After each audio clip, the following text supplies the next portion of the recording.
views and opinions expressed in this program are those of the participants and do not necessarily reflect the views of BronxNet or the program underwriters. Hello and welcome to Open BXRx, BronxNet's special coverage providing you the latest information that matters to you during COVID-19, the coronavirus, and now through social justice action and civil unrest taking place nationwide and here in our borough of the Bronx. I'm your host, Sonyi Lopez, and today is Tuesday, September 8th. Coming up, food insecurity has affected the Bronx long before the COVID-19 pandemic. What is food's role in this crisis? We'll learn more about the Reborn Food Initiative and food justice with Born Juice. Then, Councilmember Fernando Cabrera joins us to discuss MTA updates and how he's fighting for social distancing measures, especially on the BX3 bus. After that, we'll learn about Black Film Space and their dedication to enhancing the careers of Black creatives. And Latino is the video series adaptation of the book Bad Hair Does Not Exist, Pelo Malo No Existe, by Bronx author Sulma Arzu-Brown. Stay tuned to learn more about the new series coming soon to BronxNet. So please, stick around. Open BXRx starts now.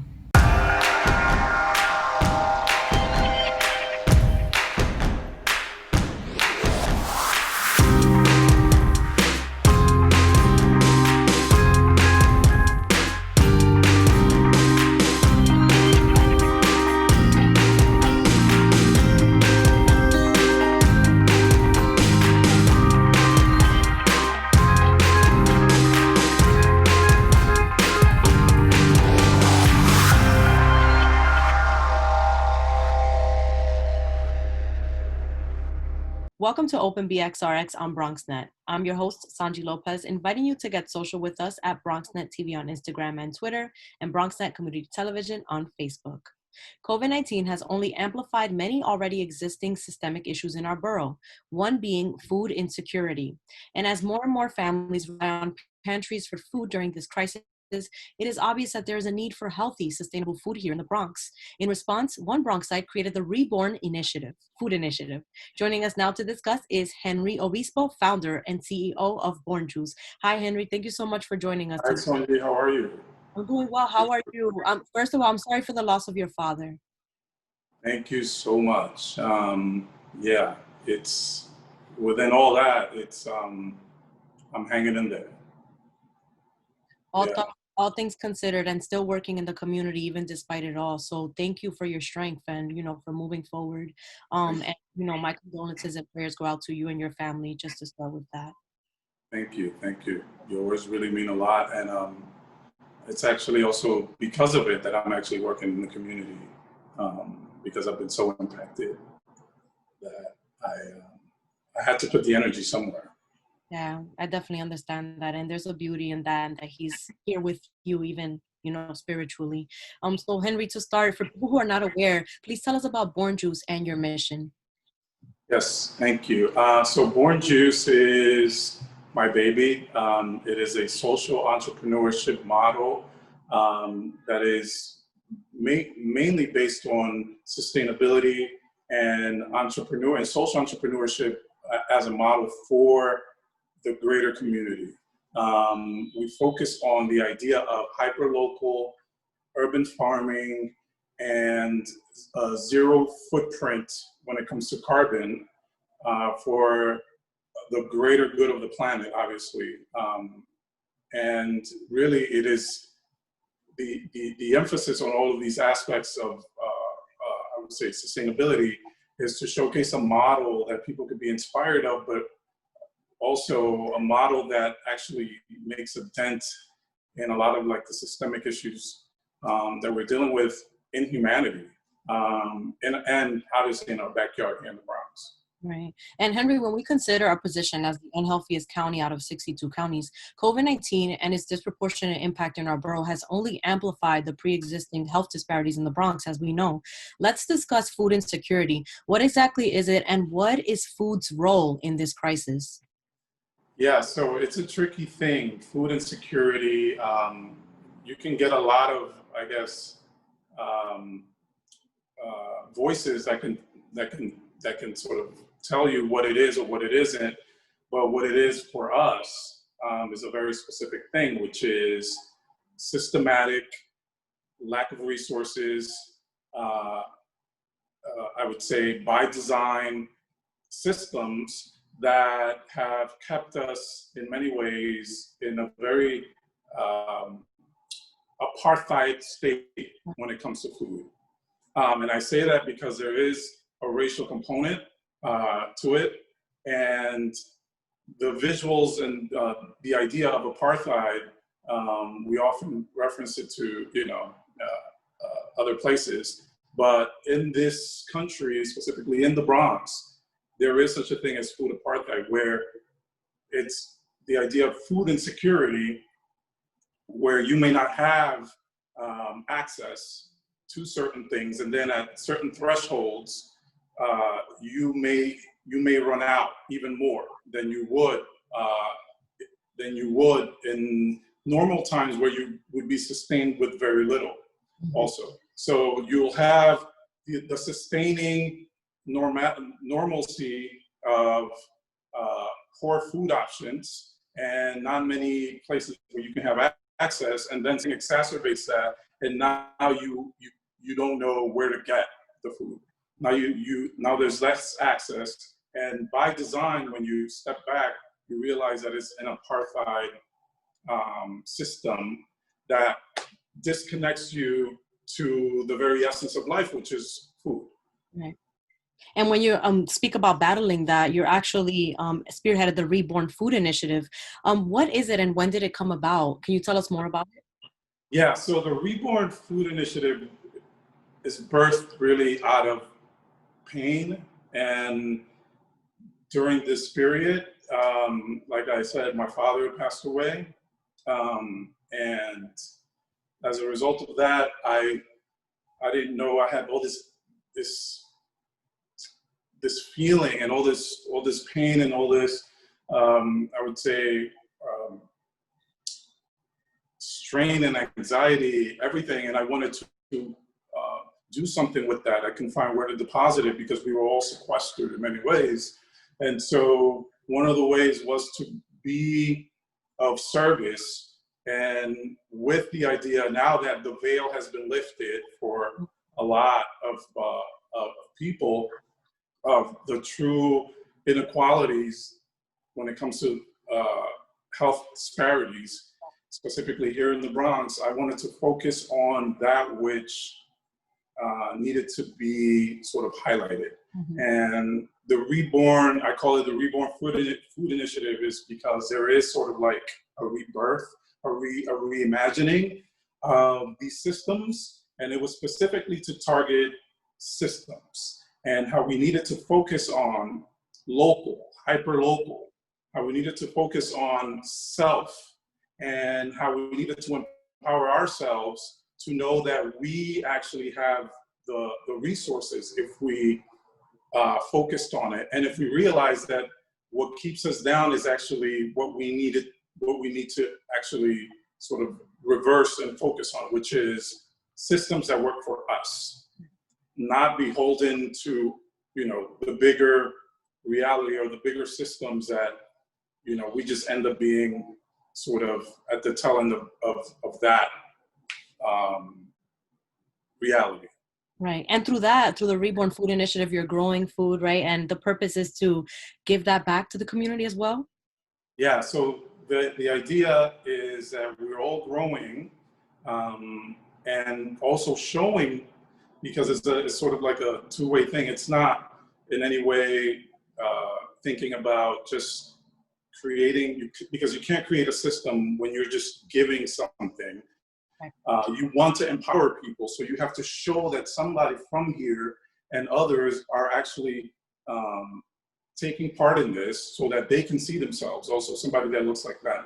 So the idea is twofold. Is one, there is food insecurity and there's hunger as a result of generations, but now exacerbated because of COVID. So we wanted to tackle two things, which is satisfy that hunger, the immediate hunger, but then also talk about a system that now people can fold in and now reimagine themselves in, as the idea of being reborn in a new way where they are empowered. Right. And when we talk about that system, pantry lines have shown us the ample need in our borough, as I said earlier, yet we have plenty of green spaces and gardens in the Bronx that we can be using. Should and could Bronxites start growing their own food? What are the benefits? And please share your vision for the Bronx and urban gardening. Yeah, so we have many, or I would say urban gardens in the Bronx, but there, I don't know where there's a disconnect, where I don't know if it's policies or politics that don't allow for the idea of a system that can be created with all of them connected, growing food and making it available, and also creating spaces for people to actually literally get their hands dirty. And so, but beyond the green spaces, we also have parks. Mm-hmm. And we have the largest parks in the city. We are the greenest borough in that sense. And we have to also rethink the idea of a park and making a park work for us. Whereas, you know, parks are usually and traditionally envisioned to be a model of, you know, conservancy in a way, but not in a very, I would say, user friendly and needs-based. So we're talking about space. We have ample space to create systems and to sustain them. And then to your question as to how I see the green reality in the Bronx, I see green everywhere. Yes, we're called the greenest borough, but when you're talking about the South Bronx, it's actually the very opposite. Mm-hmm. The greenest borough pertains to mostly the northern part of the Bronx. Yep.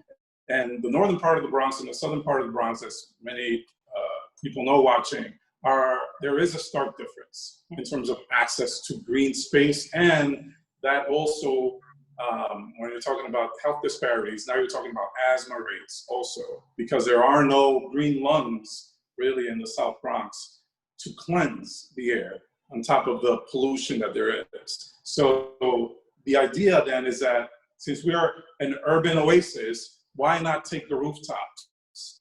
Why not go green with green technology? Why not create green spaces through hydroponics? Mm-hmm. Why not engage NYCHA public housing in greening up the rooftops and creating that?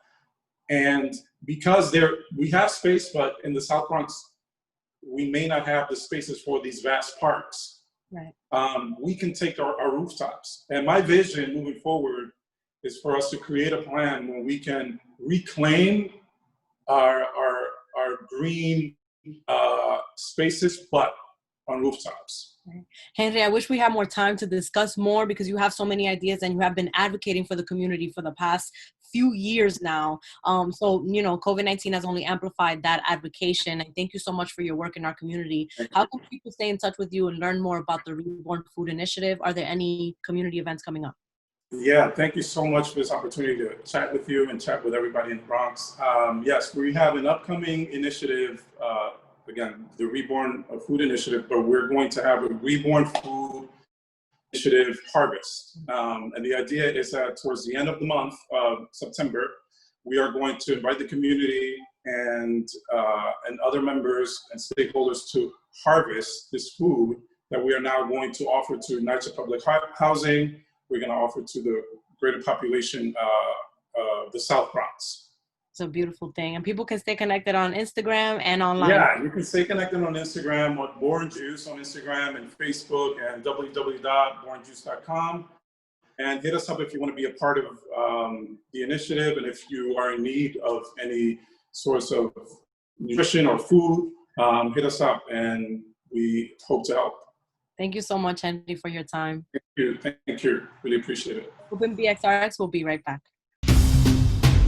We know that people are dealing with the health crisis, but there's also a lot of food insecurity. We're giving out healthy food options, and that's what's key here. If you're a senior, you have a disability, they'll actually deliver meals to you. The residents are anxious, they're worried, they're scared, they want to be tested. When things were happening in our community and we couldn't get the help. There's almost a presumption of criminality that attaches to your skin color. The site will prioritize those who are at highest risk in the population. If you feel symptoms and you'd like to visit one of these COVID-19 testing sites here in the Bronx, you may call the State Health Department's hotline. Important to note about this site is no reservations are needed. This is a walk-in clinic. A lot of us are out of work and looking for something to do. We have the machinery and the skills to make large scale of these masks and gowns. Take care of your people. It's going to go way further than we actually can understand. Right now, employees like myself are just adjusting to the new reality.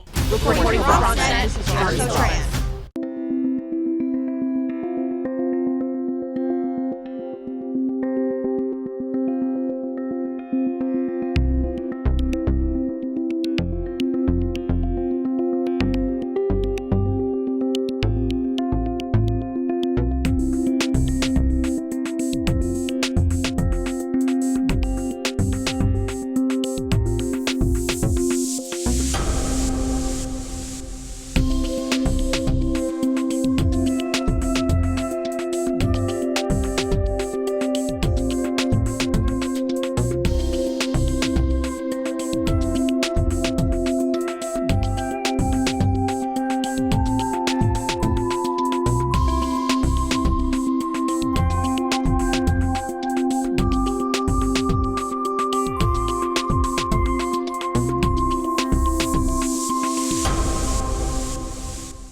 Welcome back.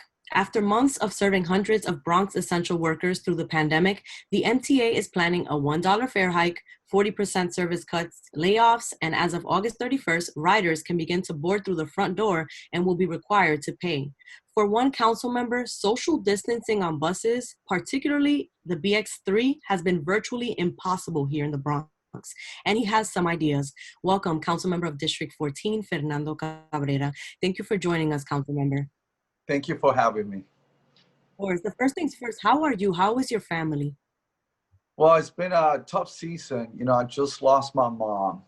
And as a result of COVID-19, she had just moved to Arizona. And one thing led to another. So the consequences of COVID-19, she passed away. So it's been a tough time for my family, and my mother-in-law has stage 4 cancer.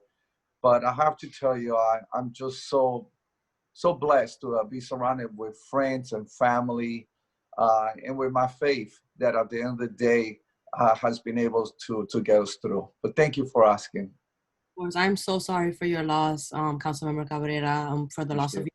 My condolences to you and your family during this time.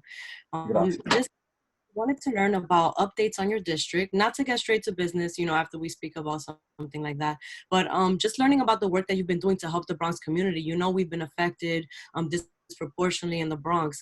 What are the people asking for most at this time in your district? Well, right now, our district was one of the hardest hit by COVID-19 throughout New York City. And so that level of impact affected jobs, effective quality of life. Right now, we see the level of crime rising all over the city. And my community wants to make sure that we don't end up where we were before I got into office. We were able in the last 11 years since I got in, crime to go down 66% in my district. We want to keep it that way. And there are steps that we're going to need in order to do that. And also, as everybody has noticed, the sanitation problem that we have in all throughout the borough is just, to be honest with you, it hurts me to see the way it is, because I know what it was before March.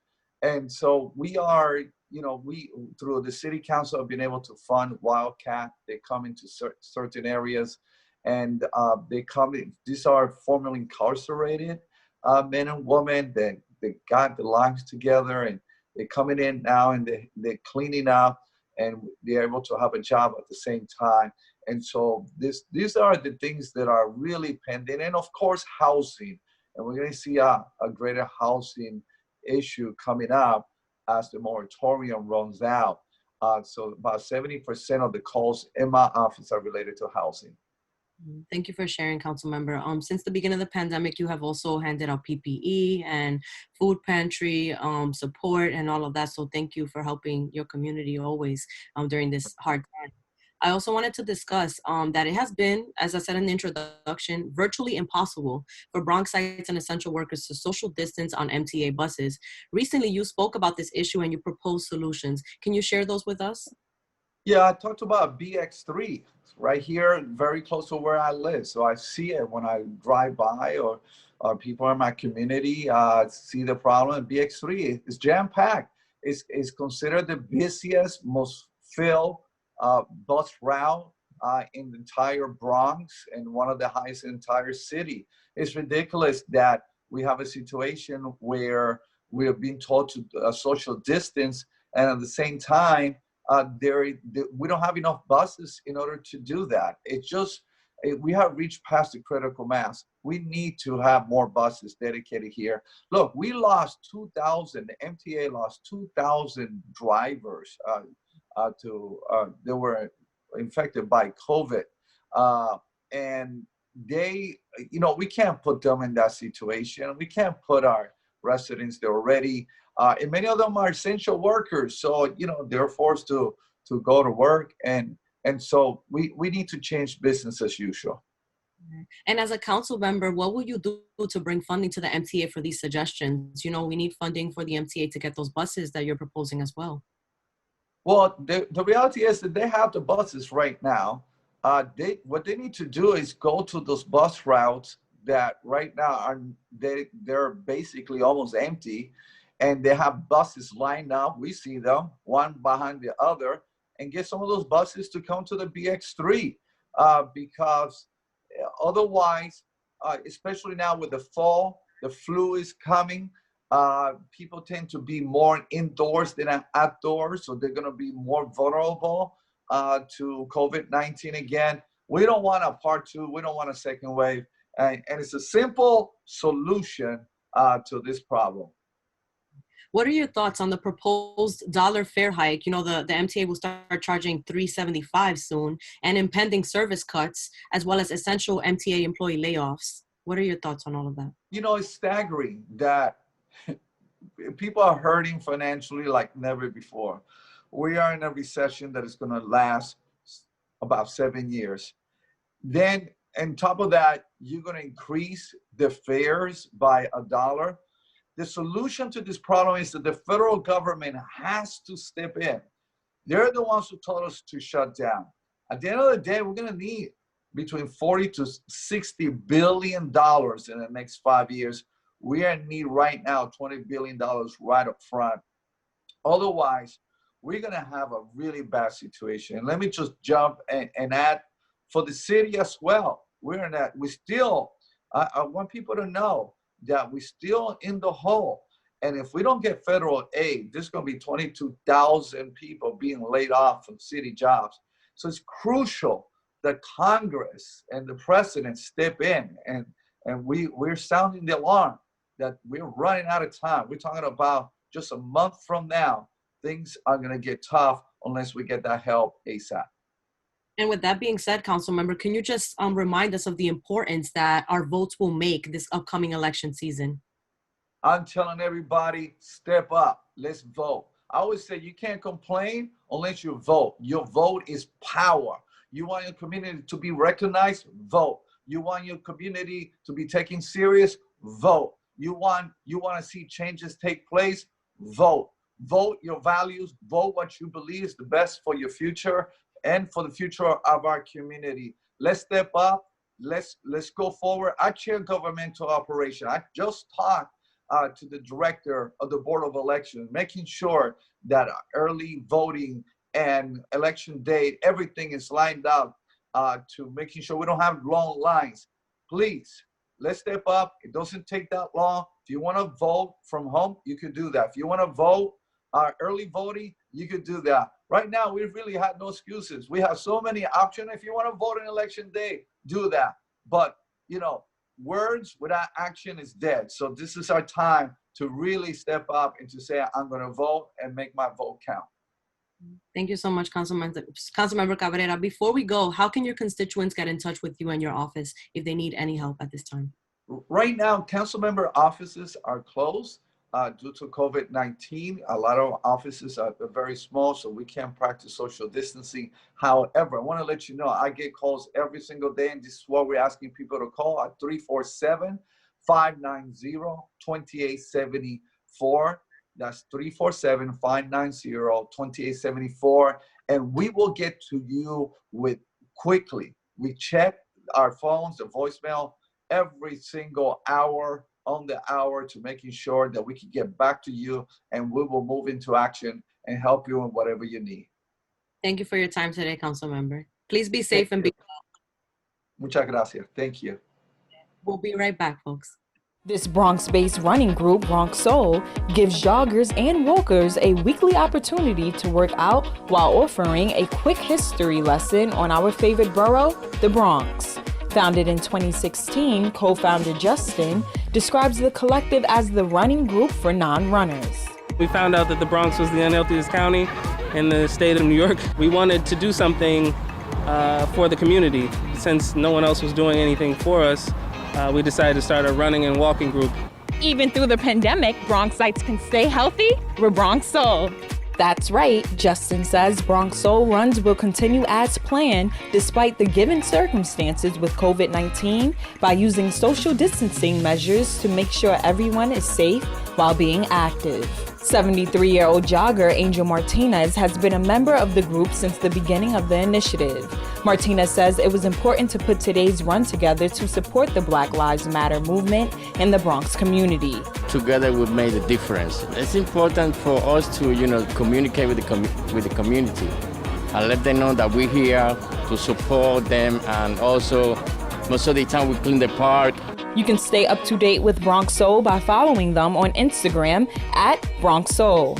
Reporting for BronxNet, Ashley Tiffany. I'm here at the Metropolitan Museum of Art, one of the most iconic museums in New York City. Now, if you take a look here behind me, it doesn't look too busy, and that's because for the next few days, the museum is only open for members only. Now, the museum will open to the public, and when that does happen, masks will be required, social distancing requirements will be enforced, as well as timed ticketing. Now, I was able to speak to a couple people who were able to go inside the museum today, and they actually tell me that their decision to purchase a membership was influenced by the pandemic. I probably would not have bought the membership if there wasn't a pandemic, because it was nice that it was open to members today, just for members. So it was nobody was really in there, so it was nice. Visitors like Anne-Marie Paz took part in temperature checks at the bottom of the Met steps before enjoying the exhibits inside the museum. It was actually beautiful. It was members only. It was so spacious. You felt no social distancing was amazing, and the artwork in the museum is absolutely beautiful. Large red and white signs detailing health and safety guidelines are posted up at the front door for visitors returning to the museum. Oh, I'm thrilled. I live in New York, and I've been extremely depressed by the lack of art in galleries. I'm a professional photographer, and I spend most of my free time visiting exhibitions. And as per the New York State low-risk outdoor and entertainment guidelines, high-risk interactive exhibits requiring visitors to touch or wear objects will be closed. Reporting for BronxNet, Jericho Tran. Welcome back. Through their dedication to enhancing the careers of Black filmmakers, Black Film Space offers a safe space for Black creatives to develop genuine connections and grow with their fellow Black creatives. Joining us now to share more is co-founder of Black Film Space, Lande Yoosuf. Thank you for joining us, Lande. Hi, thanks for having me.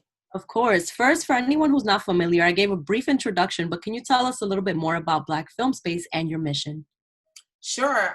So we developed this organization as a conduit between artists and the industry. We feel like there is a demand to provide spaces for content creators that identify as Black to work on their skills and sharpen them and get them ready for the business, because a lot of us don't get into all of the prestigious film schools. We don't always get access to the programs that kind of help with expediting people's careers. So this is one of the many ways they can learn how to better navigate and get around in the business and get noticed, and be better prepared when they're on set or when they have to make their own indie projects and things like that. And how have things changed at the Black film space due to the pandemic? What types of events were held prior to COVID-19? Generally, we would have in-person screenwriting workshops. You know, a lot of the times those workshops would be at or around Times Square area.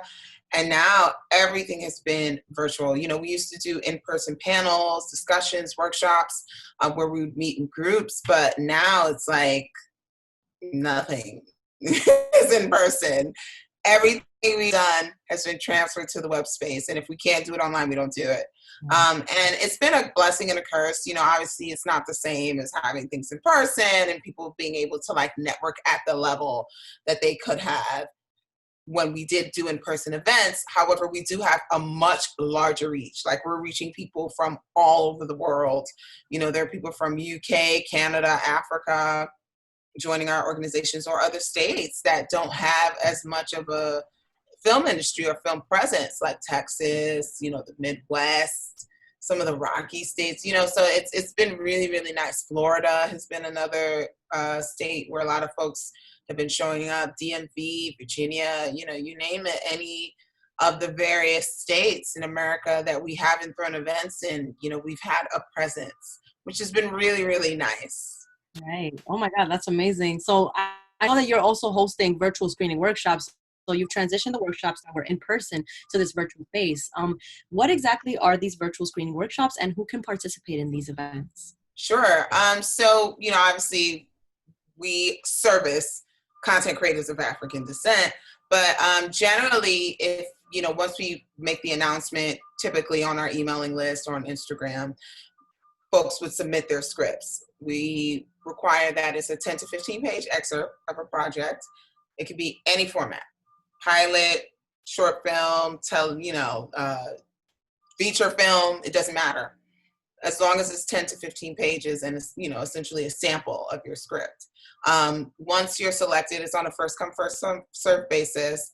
We select you, you get scheduled for a particular date, and then we read your script and we kind of go over it. And it's an exercise in seeing how people, especially fellow colleagues, are responding to your work. And we welcome people from any stage of skill. So this could be your first script, which is very common a lot of times with folks that participate, or you could be very, very experienced. And sometimes folks are already working on shows, you know, and they still want to hear what other folks have to say, especially people who look like them, because having people who are Black read your script makes a huge difference in how it's received. I mean, I've noticed the difference between hiring someone who wasn't Black to read my script and evaluate it versus someone who is of African descent, and how much, you know, the notes varied. Right. Wow. And so that space is available online. How can people sign up? Yes. Oh, sorry. Yeah. So folks can sign up at www.blackfilmspace.com. Generally, our workshops are linked to an Eventbrite link. You can also look us up on Eventbrite if you want to and follow our account there. And then we would post the event and folks can register that way. Generally, we ask for a small donation. You know, I know we know that we're dealing with COVID. So like, if you can't, you know, you're still welcome. But yeah. And just a reminder that you are grassroots. So it's all grassroots led from the ground up. So any donations really do help to keep it running. Yes, yes. I mean, we literally use the expenses from ticket sales to fund the things that we're doing. That's like the main form of, you know, money that we get. So, and we're also accepting donations at this time. So if you log onto our website, we have a button where you can donate as well. Gotcha. I also wanted to ask Lande, so BFS held a virtual event called Black Film Cares a few months ago. Can we discuss the impact of being a Black creative in 2020 through civil unrest, the pandemic, disproportionately impacting the Black community, and the role of grassroots organizations like yours in this time? That's a great question. You know, I think that we consider our organization as a form of activism. Because it's addressing marginalization and discrimination. And I think that, you know, more now than ever, we have to take responsibility of our media images. That is going to empower Black people that is going to allow us to feel affirmed in our identity despite what anyone else has to say. And I mean, there was one really crazy incident where we got Zoom bombed by white supremacists. And that was believe in June. And, we had to reschedule the workshop that was scheduled that date. And it was traumatizing. So knowing that people were like, even after everyone hung up, they were like, okay, so we're going to get back on or what? And I was like, no, like we have to reschedule this for another date. Like everyone is like going, it's like drained right now.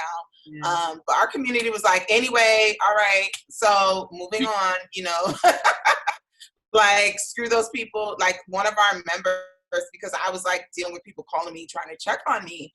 One of our members actually reached out to Zoom on her own and copied me and was like, you guys need to fix this. So people want this support, and like experiencing something like that and having our community have our back to that degree, like made a huge difference. In regards to Black Film Cares, we partnered with the website, it's basically a journalistic website that reports on Black film, anything related to Black film. And in addition to some other partners as well, we held a virtual fundraiser.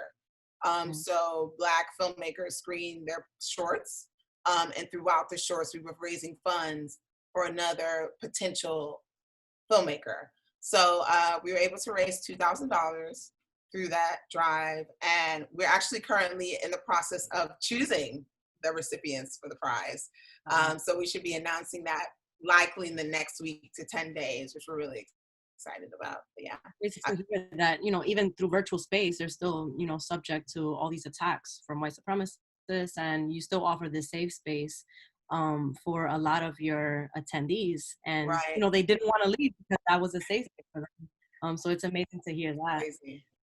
So many film and entertainment companies sent out statements supporting the Black Lives Matter movement, fight against police brutality and systemic racism. Historically, as we know, the industry has had a poor record of inclusion and diversity. Does BFS feel hopeful about the future of cinema being inclusive of Black talent? How are you feeling about that? I think that's a great question.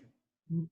And we also did release a statement, encouraging folks to donate to organizations that are doing social justice work, especially at the height of like the protests with George Floyd. So if anyone is trying to look for organizations, you can definitely check out our Instagram. But, our point of view is you guys have been cutting us out for a while. We're not going to just blindly be optimistic. We're going to hold you accountable through this organization.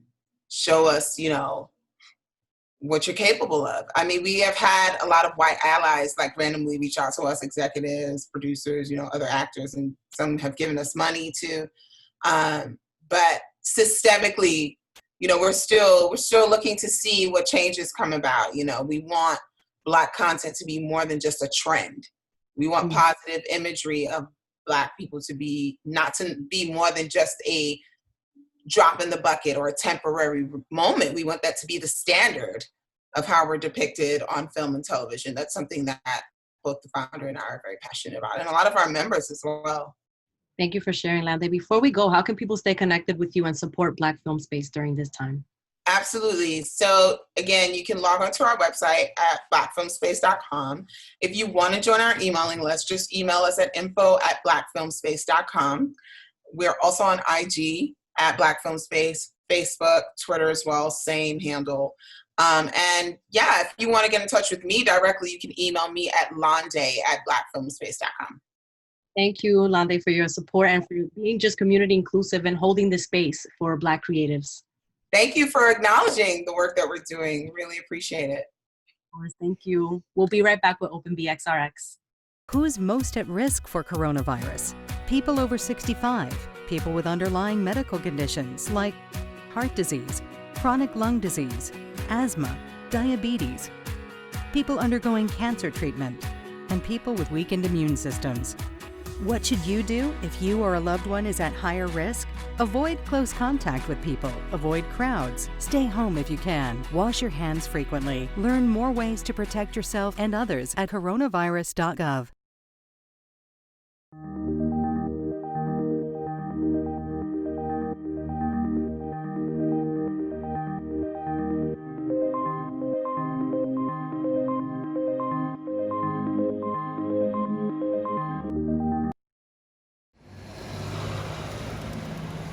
It looks bleak. It feels bleak. But the city isn't shut down because our public services keep working. In spite of, and in the face of, the dangers, we can count on them. And to keep them working and funded now and in the future, we need to be counted. Self-respond now to the 2020 census at my2020census.gov. With coronavirus spreading, people at higher risk must take extra precautions. You're at higher risk if you're over 65 or if you have an underlying medical condition. Please visit coronavirus.gov for more information. Welcome back. Di Que Latino is a brand new television series based on the book Bad Hair Does Not Exist, Pelo Malo No Existe, celebrating and empowering all little girls and children of Afro descent. Let's check out this clip.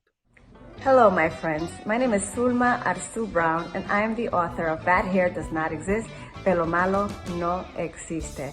It is an honor that we present to you Di Que Latino, which is the video adaptation of my book.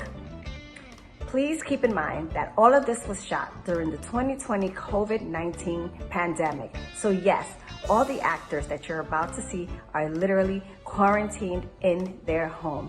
You see, as a proud Garifuna Afro-Latina immigrant woman born in Honduras and raised in the South Bronx, it was important to utilize this time to tell our own stories and own our own narrative.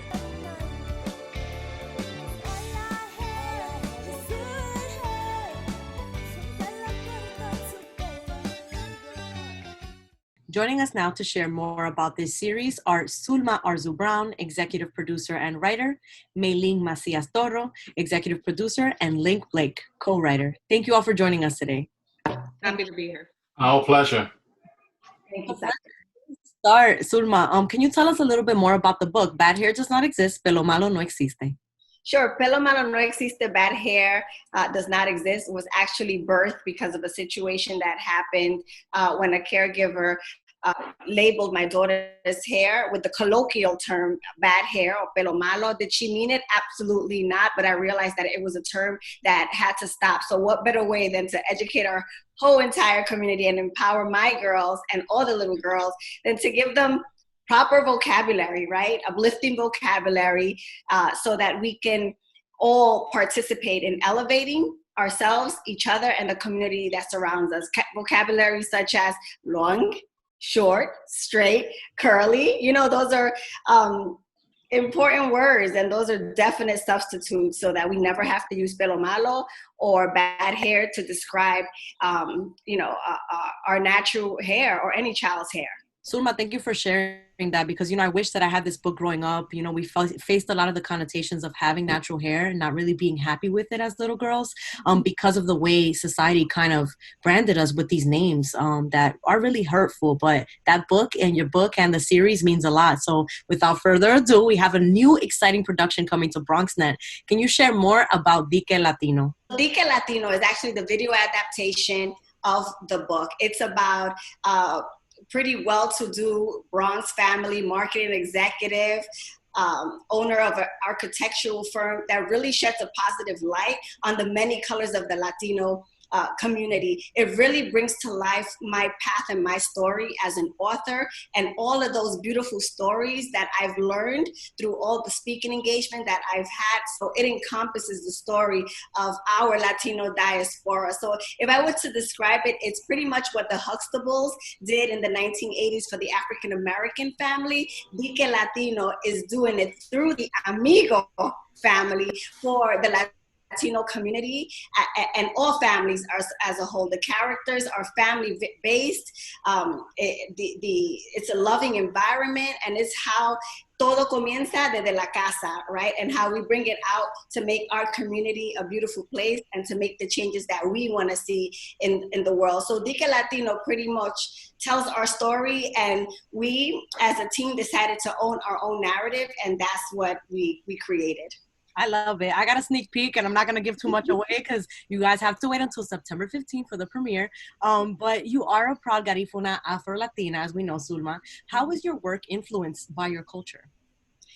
I think that this work wouldn't have come about if I wasn't a Garifuna woman. I think that being a Garifuna, being born in Honduras, being an immigrant, raised here in the South Bronx, I got to see the very dynamic and the beauty of all of our community. And I think that really shows in Dique Latino. It shows how proud I am of every experience, how deeply rooted I am in my community, and how I value all the resources that I have available. We have my executive producer here, Meiling Toro. She came on, she believed in the project, and Meiling and I have been friends for years, but I knew that when this thing happens, I have to bring Meiling in. You know, sometimes the answer to make such beauty is also right in front of you.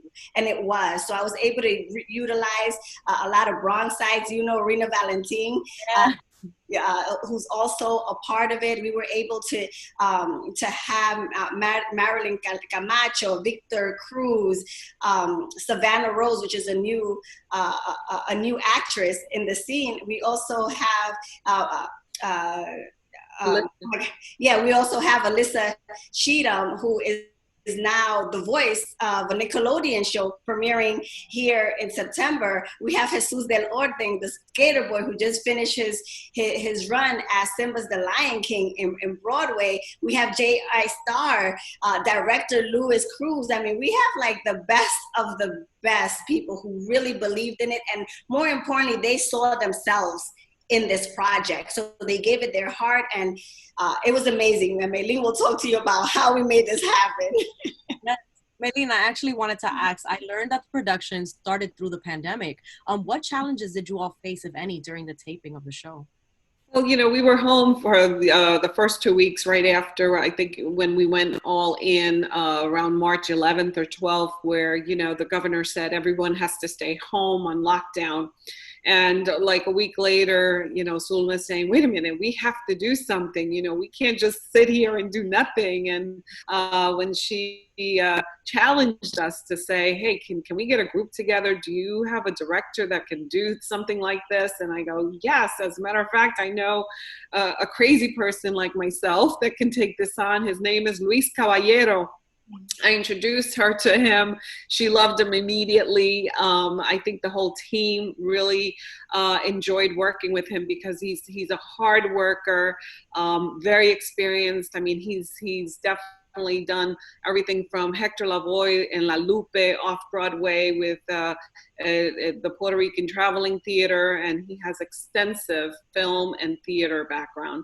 So we brought him on board, and then from that, one of the challenges we had was finding Jenny, which is one of the main characters, and a lot of that was, you know, casting for her became difficult during this time where people were just having difficulty even having a computer in their home, not having enough computer in their home, because as an actress, you might have a child, and so the child needed the computer to continue going to school. So just simple challenges like that became something in addition to our efforts, you know, an additional challenge to our efforts to get this done. Wi-Fi, just a simple thought of having Wi-Fi in your home and not having the right speed so that we could look like we're all sunk up. Simple things like that. So, I mean, from casting, where we lost people that we thought we had casted at one point because they didn't have some of the elements that are needed for technology for this to happen, as you know well. And also just having the challenges of the day-to-day, getting 6-10 people on a Zoom all at once to be able to rehearse for 2 weeks.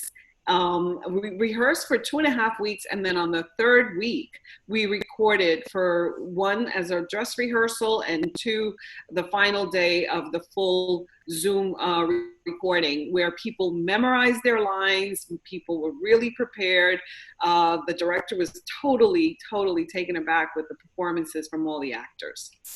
And may I also say one thing to add to that really quickly, Meiling? So what you saw, Sanjay, was version 9. So you could just imagine all the rewrites that took place during this time. And Meiling mentioned the challenges. And one of the people that I didn't mention in the cast was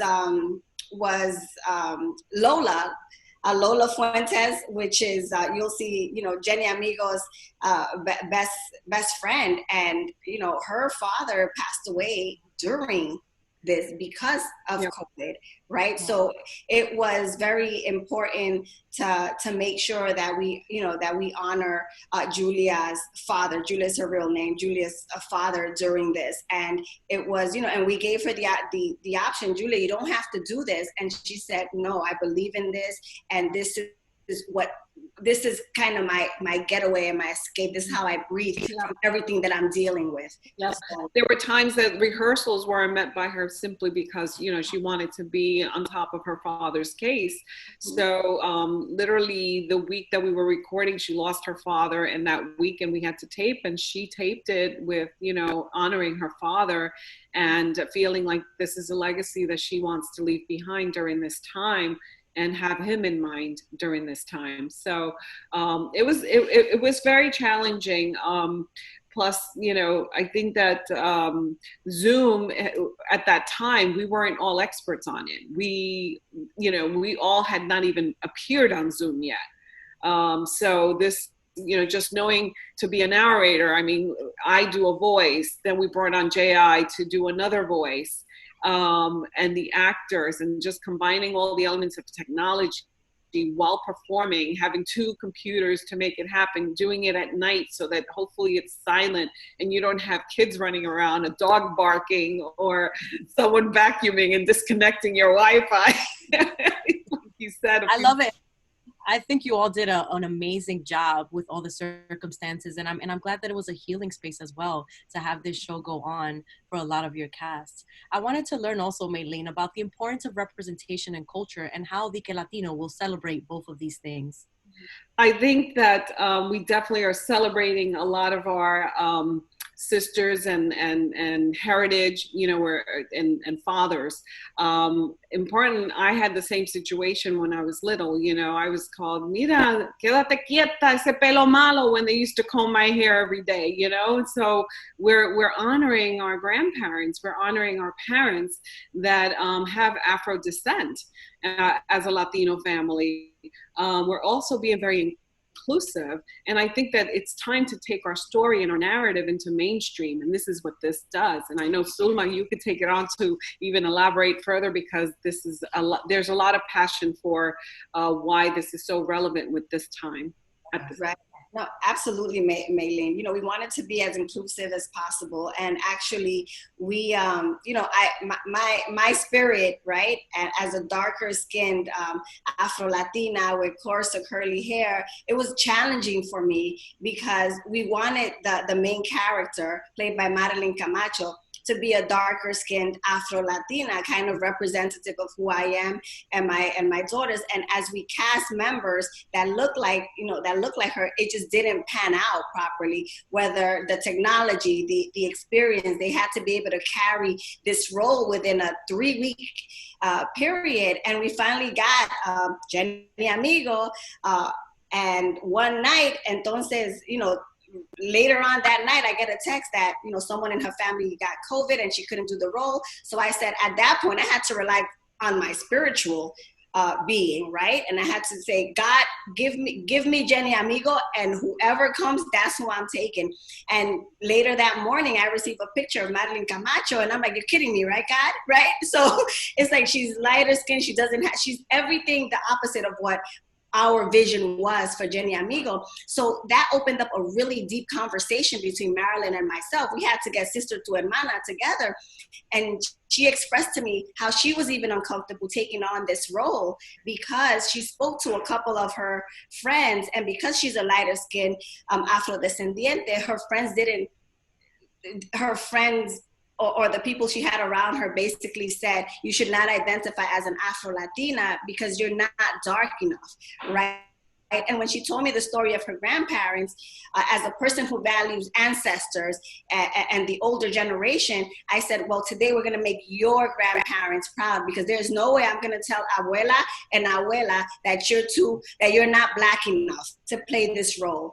And it really became, a special connection between Marilyn and myself. So through this role, we are honoring all of our abuelas and all of our abuelos that came before us and had to pave the way for us. And that's how we got the role. And these are the conversations, I have to say, that we can open up with this type of narrative and with this type of story. That, you know, there's a conversation now being had by Sulma and Marilyn, and these are this is what we hope that children will take away and families will take away. Mm-hmm. And the goal is families stick together no matter what. You know, families cannot be responsible for the divide and conquer that we're gonna witness out there. So that was also very key to us. Right. Thank you both for sharing the value of, you know, identity and having these discussions in our homes. And I hope that this show will open a lot of hearts and a lot of minds here in the Bronx and everywhere else. Because the BronxNet is worldwide as well. We can watch it online. So, Link, I also wanted to ask, what do you hope people learn and take away from watching the show? Thank you. And first off, kudos to our visionary, Sulma, and our esteemed producer, Meiling. What we hope for our viewers to take away is several things. Number one, a general rapport with the actors and actresses that play these roles.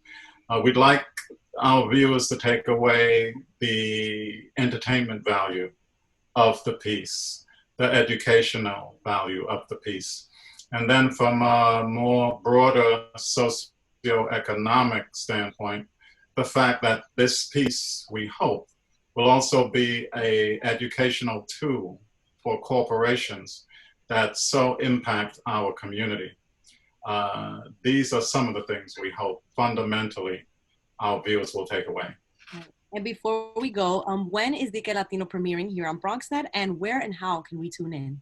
All right, so it's gonna be September 15th, and we have partnered with Edulution, which broadcasts on BronxNet, and we're also going to be simulcasting on MNN and Bricks from Brooklyn, who's also a partner of BronxNet, and BronxNet is definitely our media partner on this, and they will also be showcasing it through Facebook Live, where we will, where our audience will have the opportunity to engage with our actors and producers and voiceovers during that time. So we're super excited. Stay tuned. September 15th is going to be a key date for all of us.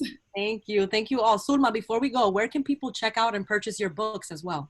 Absolutely. Very easy. Go to nopelomalo.com, which means no bad hair, nopelomalo.com, and definitely purchase it. You definitely want to see it, you know, have it in your hands as you're watching on September 15th. So nopelomalo.com.